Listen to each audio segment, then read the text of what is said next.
Hello, this is your friend Dr. Jimmy, and this is part 10 of Horror Nights history for Reflections of Fear Halloween Horror Nights 18 from the year 2008. Previously I covered most of the houses, but I was just talking about Scary Tales The Nightmare Continues back in part 9, and I hadn't quite finished it, so let's continue right in with it. As I said, one of the scenes in the houses was in a little cabin, I assume, a cottage. It was sort of Grandma's cottage from Little Red Riding Hood, but it also, when you first went in, it was sort of the Three Bears as well, sort of a similar set. You saw the dead mother bear, the porridge, and mother bear had been killed. It was rather gruesome. And then while you're looking at that, if you timed it right, the daddy bear would come roaring into the room, and it was this character in a bear costume. Now, you might think, oh yeah, a guy in a bear costume. They made one fucking incredible bear costume. It was horrific, and when he came into the room, it just, I mean, I saw a lot of people hit the ceiling practically, or fall on the floor. I mean, it was a great scare of this bear. You know, it's one of those terrific rooms if you have a bunch of teenage girls in the queue, near you, because they all start going, ah! You know, that sort of thing. It's just great. It's one of those awesome scares. Then you go into the Little Red Riding Hood section, and Grandma is in the bed, and then the wolf comes out from inside of her, where she's cut open. Then you meet Little Red Riding Hood herself, and she's been transformed into this warrior woman with a wolf's pelt, and she's got an bloody axe or a bloody sword or something, and she's not the cute little Red Riding Hood you'd expect. So it was a pretty nifty house of taking all your favorite fairy tales and really fucking them in the ass. Pardon my language, but that's what it was, and it was pretty amazing. The climactic scenes to the house, of course, take you back to the Queen herself. And you're in this huge chamber, and if you look carefully, one of the dead bodies on the wall was a prop that had been used in The Thing a couple of years earlier, the year before, actually, the year before in 2007. It was McReady from The Thing, but you had to know that to get that. But above the doorway at the end was the Queen herself, looking down on you, and it was a bit of a distraction scare because there were other characters that would come up and get you while you're looking up at her. But the Queen was such an awesome figure up there in her haughtiness standing above you that I couldn't help it. Every time I went through, I would say something like, "Hail your Majesty!" or something, and she loved it. She really did. And so this character who played the part was on the forums, and she would always say thank you to anyone who would pay her any love like that, and so I always did. It was a good house. I was one of the best. A lot of people, favorite house of the year for most people. My favorite house was still Body Collectors. Alright, now we come to the final house of Halloween Horror Nights 18, Reflections of Fear.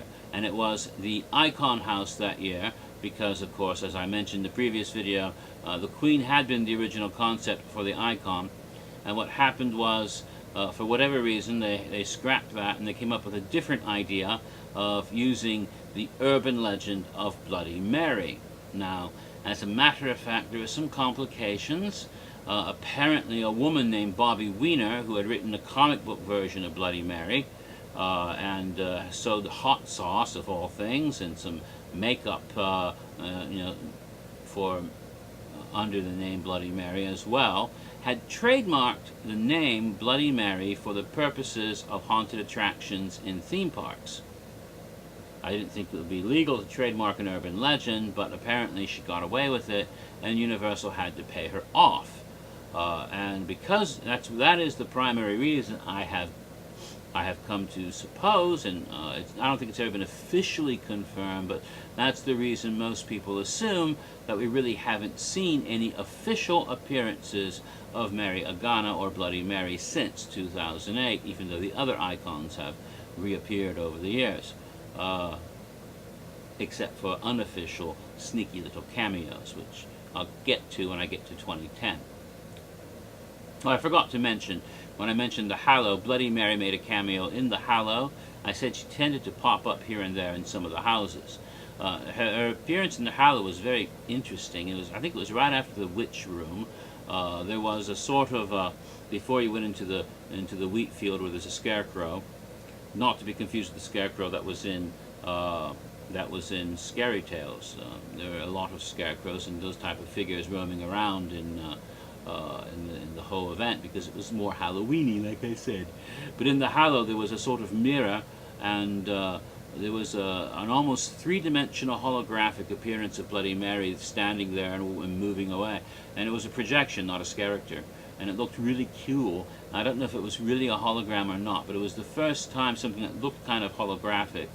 It may have been, a very simple effect of a projection or reflection, but it looked really cool, and it was a little cameo in that house. One of the better cameos, kind of one of those little creep factor things that were effective. But getting back to Reflections of Fear, this was in the Jaws Q area. A whole backstory of Mary Agana had been created, and I talked about this in the earliest videos for this year. I took up so much time going about how they had the case book and slowly worked their way through the patients and everything else. And so people are expecting a really awesome house where you see all the patients from the video. I mean, from the website. You thought you'd actually see those case studies, and that's not exactly what happened. You had different patients of hers that you never heard of before being treated in her clinic. It was her clinic. In the opening room, you're in the clinic, and it's like going into the website, because there's the same office from the website, and it's all torn to shit because it's 50 years later, and it's falling apart. And you go through that, and then you go into this vortex, and it's not the spinning vortex. It was one of those things where the walls converge. They used that same effect in Dungeon of Terror many years before, and you have to push your way through these walls, and I think they have air or something, so it's like a soft fabric, but it feels like you have to push your way through this narrow opening. I had one wag called it Mary's vagina. You have to push your way through. And it was black, not but it was it was black fabric, and that's kind of a nasty way of describing the effect. But it sort of it did have a sort of birth canal thing, and it kind of made you claustrophobic. But and sometimes it didn't work, so you just walk through. When it was flat, it was just flat walls, and you walk through this hallway, and you didn't get the idea. And I didn't get it myself the first time. It was only upon a second or third walk through the house that I suddenly realized what that meant. And I may have got that a little bit off. It may not have been the first thing you went through. No, you went through that first. Okay, you go through that first, and now you're in the past. You see, what it was is a time vortex. When you went through that, you went back 50 years. Now you're in Mary Agana's office in the past, and you're going through and you're seeing her patients and how they died, and they're not the ones in the case book. They're new ones. So there's like someone being electrocuted, for example. There was someone who was being immersed in water, and she has all these orderlies and assistants who are doing terrible things and torturing people, and it was a way of making them face their fears. And you go through this sort of stuff, and then you come to where the mirror is, and the mirror is there, and you can see her standing there, Mary Agana, in her neat little suit dress, watching through the mirror. And then you come to the climactic scene. Well, not the climactic. We come to a scene where the mirror is broken, and Mary is there struggling with one of the patients. and she falls through the mirror and glares at you and stuff. Then, after that, you go back through another one of those walls.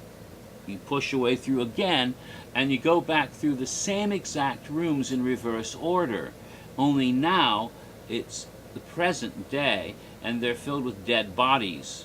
You know, it's the same rooms, only now there's like a dead body in the electric chair, and it's a dead body. So it's like this is years later, and somehow nobody's picked up the corpses, and you go back through, and it's supposed to be, you know, the current day of those rooms, and Mary herself is stalking you throughout this area, Bloody Mary, because she's no longer Mary Agana, she's become Bloody Mary. And then at the very end, the last climactic scene is her office again, and half of it is 1950s, modern day office, everything clean and neat, and the other half is all torn up and in the current day in ruins. And you have both Agana, as she was, alive in her little suit and dress, and you have the Bloody Mary figure, the ghostly figure, and both of them there stalking you as you go out and exit the house. So it's an interesting concept. It worked really well on paper, but in effect, a lot of people were like, huh? Because especially the general public, who had no idea about Mary Agana or her backstory, they didn't get it. And even those who knew the story didn't get it. It took me a couple of times before I figured out the whole time shift. And okay, you go through the same rooms in the past, and you go through the same rooms in the present. Okay, I figured that out now. And it didn't really work for me except for one time. I walked the house many times, and it really was the least effective house that year, except for one time. And that had to do with the characters. The cast that one time were on the ball. And when I went to the scene where Mary is struggling with the patient, not Boris, mind you, this wasn't Boris. People thought it was Boris. It wasn't. It was somebody else. A boxer, apparently, who was the patient who threw her through the mirror. When she went to that scene, the Mary in the mirror that was broken looked at me, and this is Mary just as she's changing into Bloody Mary from Mary Agana, right? She looked right in my face and spoke directly to me, and she said, "I will never die because I have no fear." And that one statement and that performance made the whole house gel. And it made the whole thing work. And it creeped me out, and I thought, damn. And that time I thought, the house is really not bad. This is actually a good house after all. But it was only that one walkthrough. Somehow, it just didn't work any time previous or any time after that. And I went through the house a number of times in 2008. And so, unfortunately, it really wasn't the best house. Although, it could have been if it was done well, and it was done well at least once, and I really credit that one character who somehow made the whole thing just work, but it didn't work at all before or afterwards. So, you know, some people have characterized the house and called it reflections of fail instead of reflections of fear. I won't go quite that far. I also will not say it's the worst house of all time, because I still say that was Fear Factor in 2002, really. So, but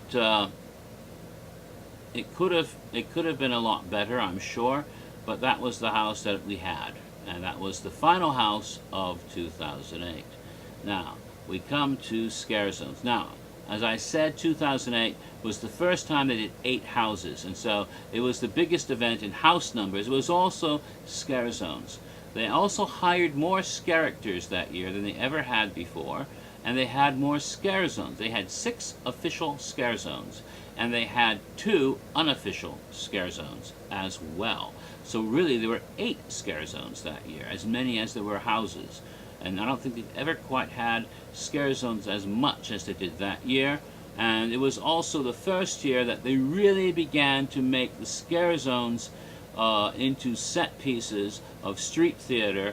Not just characters leaping out of fog, but scare zones that had stories, scare zones that had sets, scare zones that were almost houses outside. And it was a huge leap in scare zone. And of course we know that this year we may have to step back from that concept because of the parade they aren't able to put permanent sets on the ground, but they can still have Scareties do a good job. So I'm waiting until we see this year, but 2008 really set the bar for scare zones for many years after that. The first one that you saw when you came into the park was a little mini scare zone. I'm not even sure it counts. It was basically mirror people lurking around the beginning, and of course that means I've run out of time again.